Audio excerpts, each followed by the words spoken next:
पाठराखण करणारच आहे आणि मला आदरणीय शरदचंद्र पवार साहेबांचा आशीर्वाद आहे, तर मला कुठल्या गोष्टीची काळजी करायची काही आवश्यकता नाही. अशा बऱ्याच धमक्या त्यांनी मला आधी पण दिल्या आहेत. आताही ते ठीक आहे, ते आता संविधानामध्ये प्रत्येकाला अधिकार आहे असं बोलायचं, पण मी काय या गोष्टीला फार काही सिरियसली घेत नाही. म्हणजे नेमकं काय त्यांना साध्य करायचं काय आता त्यांच्या डोक्यात असेल मला माहीत नाही, पण मला त्याचं काही नाही, मला या गोष्टीची काळजी नाही. त्यांना जे काय माझ्यावर करायचं आहे, माझ्या शुभेच्छा त्यांना. माझी जी कागल गडिंग्लज उत्तरची जनता आहे ती माझी पाठराखण करेल आणि पवार साहेब आहेत म्हणून मला काही गोष्टीची काळजी करायची गरज नाही. खरं तर तुमच्यावर इशारा देत असताना त्यांनी असं देखील म्हटलेलं आहे की जयंत पाटील आणि पवार साहेब मी अल्पसंख्याक असताना देखील माझ्या इतके पाठीमागे का लागलेत मला कळत नाही, अशा पद्धतीचं एक त्यांचं वक्तव्य आहे. त्यांचं वक्तव्य मी कोट करतो, आपण सांगा चुकीचं की आदरणीय शरदचंद्र पवार साहेब आणि जयंत पाटील साहेब एका अल्पसंख्याक व्यक्तीच्या मागे एवढं मागे का लागलेत. मला आज ऑन रेकॉर्ड ठीक आहे, ते मला काय बोलतील ते बोलू देत, पण ह्या गोष्टीचा मला प्रचंड राग आहे आणि संताप आहे आणि मला खंत वाटते. एवढ्या या देशाचे नेते आदरणीय शरदचंद्र पवार साहेबांचं एवढ्या वर्षाचं राजकारण आहे.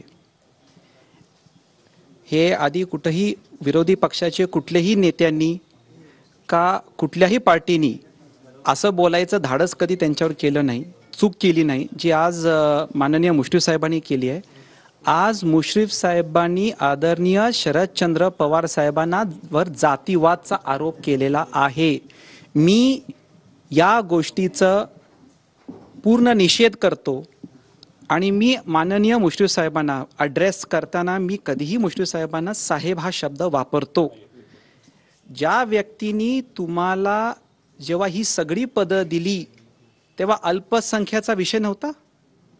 ठीक आहे, राजकारणामध्ये आपण वेगवेगळ्या पार्टीमध्ये असू नसू, पण ज्या व्यक्तींनी जे तुमच्या वडिलांच्या वयावर आहेत त्यांच्या आता ह्या वयामध्ये जे कोणीही विरोधी मग त्यांच्यावर हे असे आरोप करायचं घोर पाप नाही केलं, तुम्ही करताय. तुम्ही आदरणीय शरदचंद्र पवार साहेबांना जातीवादचा आरोप करताय.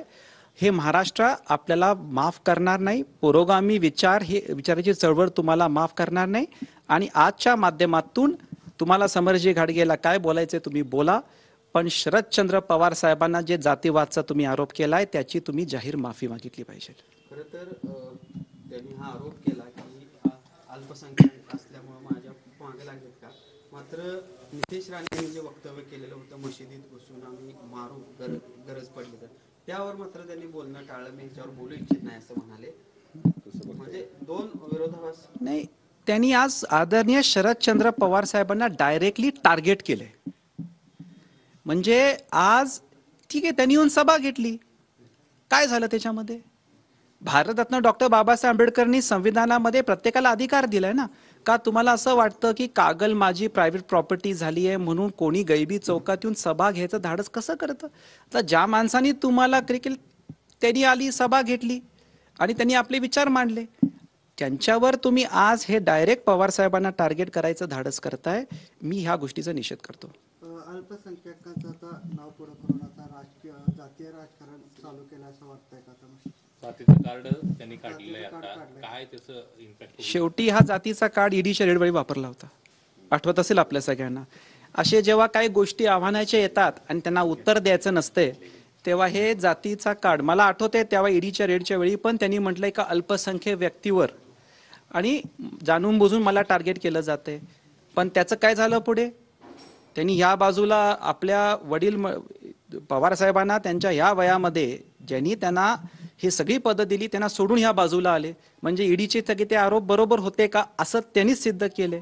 तेव्हाही त्यांनी जातीचा कार्ड वापरला, आताही ते जातीचा कार्ड वापरतायत. तुम्ही जातीचा कार्ड वापरा, ते तुमचा इश्यू आहे, पण आदरणीय शरदचंद्र पवार साहेबांना जातीवादचा आरोप तुम्ही करताय, दिस इज रॉंग. कागलची ही लढाई राजा विरुद्ध प्रजा किंवा नायक विरुद्ध खलनायक आहे असं देखील ते म्हणाले.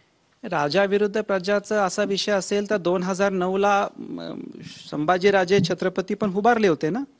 शिवेंद्रराजे पण राष्ट्रवादीमधून उभारले होते, उदयन महाराज पण उभारले होते. जर राजा विरुद्ध प्रजा हाच ट्रेंड आहे असं ते म्हणतात तर ह्याचा अर्थ असा आहे का की 2009ला त्यांनी संभाजीराजे छत्रपतींचा ठरवून आतून पराजय केला? बरोबर आहे ना? ते स्वतः काय म्हणतात की संभाजीराजेंना त्यांनी पाडलं का? सो त्याच्यामुळं असे काही विषय नाही आहेत. असं काय विनाकारण काही गोष्टी बोलू नाही, माझी त्यांना कळकळीची विनंती आहे. काल जयंत पाटील साहेब म्हटले की कायदा कायद्याचं काम करेल आणि जर तुम्ही सत्तेच्या आशीर्वादाला गेला असला तरी ते काही चुकणार नाही. कपाळमोक्षी तुम्ही आता समरजित राजे म्हणून त्यांनी जी कारखाना उभारण्यासाठी मनी लॉन्ड्रिंगचं प्रकरण आहे ते पुढे काढलं होतं. मुरगुडमध्ये केस सुद्धा दाखल झाली होती. ही लढाई आता कायम असणार आहे. मला वाटतं आज त्यांनी अल्पसंख्याचा उच्चार 6 वेळा केलेला आहे, तर माझ्यापुढं आणि 4 वेळा त्यांना उच्चार करायला मी संधी देत नाही. येत्या काळामध्ये त्या गोष्टी टप्प्याटप्प्यात आपण करू. तर मला वाटतं आज त्यांनी जातीवाद कार्ड फार वापरलेला आहे, याच्यापेक्षा जास्त त्यांना संधी द्यावी माझी इच्छा नाही आहे. लिंगनूरच्या मेळाव्यात त्यांनी विरोधकांची अवलादीची भाषा केली, आज अल्पसंख्याकांची भाषा केली. अशी वक्तव्य काय येतात असं तुम्हाला वाटतं? त्यांनी ते केले, त्यांनी माझ्या पत्नींना टार्गेट केले. परवा त्यांच्या कार्यकर्त्यांनी त्यांच्या सांगण्यावरून मी आईसाहेबांचा उल्लेख केला, त्यांनी आईसाहेबांना त्यांचे कार्यकर्ते टार्गेट करतात. आता मी हे जेव्हा झालं टार्गेट, म्हणजे जेव्हा माझ्या पत्नीवर बोललं गेलं, आईसाहेबवर बोललं गेलं, मी स्पष्टपणे बोललो की छत्रपती शिवाजी महाराजांच्या विचारांनी आपण काम करतोय आणि विरोधी गटामध्ये कोणी बोललं, आम्ही कदापित विरोधी गटाच्या कुठल्याही महिलांवर आम्ही आरोप टीका टिप्पणी करणार नाही. असे जेव्हा गोष्टी ते बोलतात तर मला असं वाटतं की याच्यामध्ये त्यांच्यापेक्षा कागल ह्या कागल ह्याला जे राजकीय विद्यापीठ म्हणून म्हटलं जातं ना, त्याचं हे चुकीचे वक्तव्यामुळे कागलचं नाव खराब होतंय. माझी त्यांना कळकळीची विनंती आहे, तुम्ही माझ्यावर टीका करा, कृपया करून कागलची बदनामी करू नका, अशी भाषा वापरू नका.